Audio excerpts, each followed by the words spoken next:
nag-abroad ka, matutunan mo kung paano maging madamot. Bakit? Kasi alam mo kung paano kitain yung pera sa abroad. Dito rin nagbabago ang ugali ng isang tao.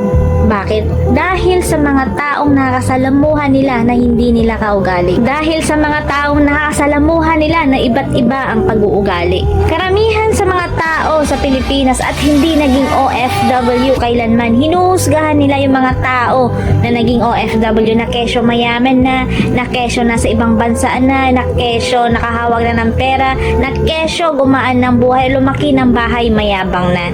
Hinuhusgahan nila agad kung ano yung nakikita nila sa'yo. Hindi nila alam yung buong dahilan at buong kwento kung bakit ka nagkaroon ng ganito. Sa ating mga Pilipino or yung ibang Pilipino, bakit kaya hindi na maalis yung ugali nilang panghusga at inggit? Yung tipong wala naman silang ambag sa buhay mo, wala naman silang naitulong sa'yo, wala naman silang nagawang maganda para sa'yo, pero sila pa yung number one na naninira sa'yo. Sa mga ganitong klaseng tao na wala namang ambag sa buhay mo, na wala namang naitulong sa'yo, na wala namang magandang nagawa para sa'yo, huwag mo silang pansinin. Kung ano yung magandang plano mo sa buhay mo, ipagpatuloy mo lang. Kasi kung magpapa-apekto ka, ikaw rin ang talo. May pangarap ka sa buhay mo, may gusto kang marating sa buhay mo, bakit ka magpapa-apekto sa mga sinasabi nila? Bakit ka magpapa-apekto sa mga ginagawa nila?